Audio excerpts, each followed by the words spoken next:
welcome back to Who's to Know. Today we're doing our Friendsgiving episode, and so we're going to be doing a lot of different videos to put together to kind of give you the essentials of what we would say makes up a Thanksgiving dinner. So our goal is to try to give you these couple different pieces, and if you're going to someone's house for a Friendsgiving, you could take one of these dishes, or if you're hosting your own, you could do these dishes together, and there you've got your meal. So the first thing we're going to be doing is I'm going to be making a pumpkin pie.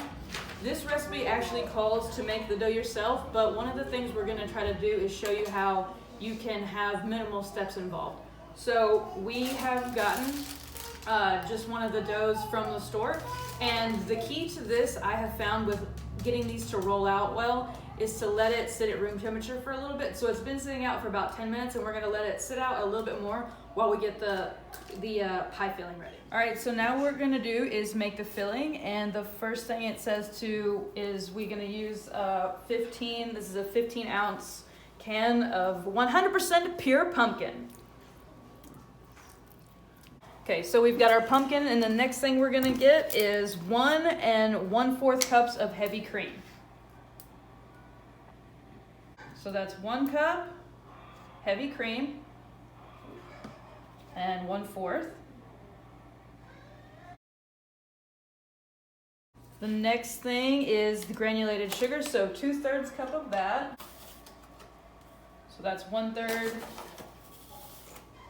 2/3. Next thing is 2 eggs, and I'm gonna be risky. I'm gonna crack these right into the bowl, baby. All right, 2 eggs, 1 teaspoon cinnamon. And then we're gonna grate straight into this mix a 1/2 teaspoon of grated nutmeg, which is this little baby right here. Not very good. We're gonna hold it like this. So this helps us support this instead of trying to do it in the air like I was doing, so don't do that. Support it on the edge of your bowl. And then you can tap like this. We're gonna say that's good. A 1/2 teaspoon of vanilla extract. Hey, there we go. And some salt. It says 1/4 teaspoon. Yeah, okay.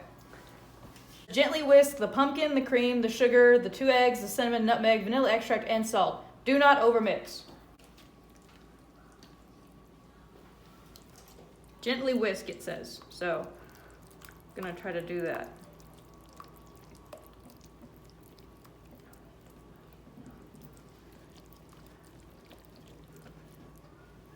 And remember to scrape the sides so you can get those little bits in there. So that's pretty good.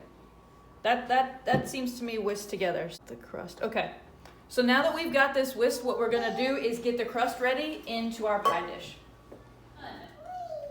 All right, now that our dough has been setting out for a little bit and it's warmed up, we're gonna roll it out here and get it into our pie dish.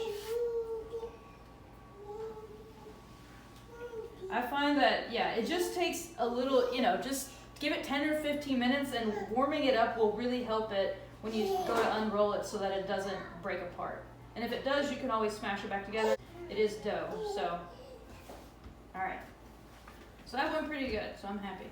All right, so now we're gonna transfer it here and then press it in. And if you'll remember, this is the same pie dish I used to make some other pie, but this lip is what I love most about it, so that I can take this out of the oven just like this.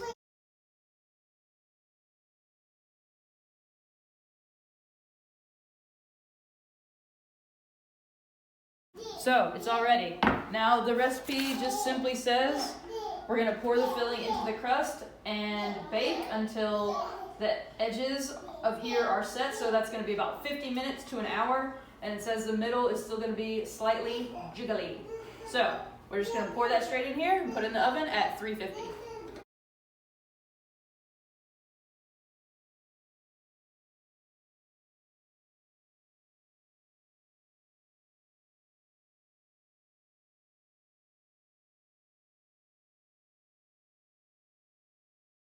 Now we'll cut it and follow me to the oven.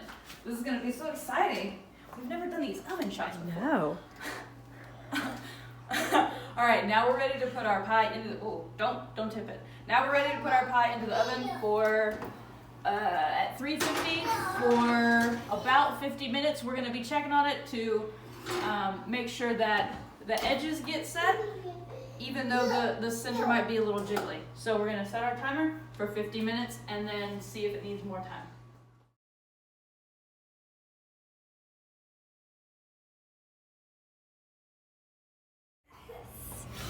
So it looks firm around the edges and jiggly still in the middle. So I think we're good.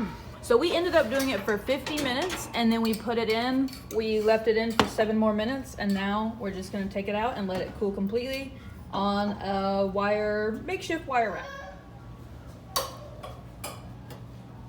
Just like that.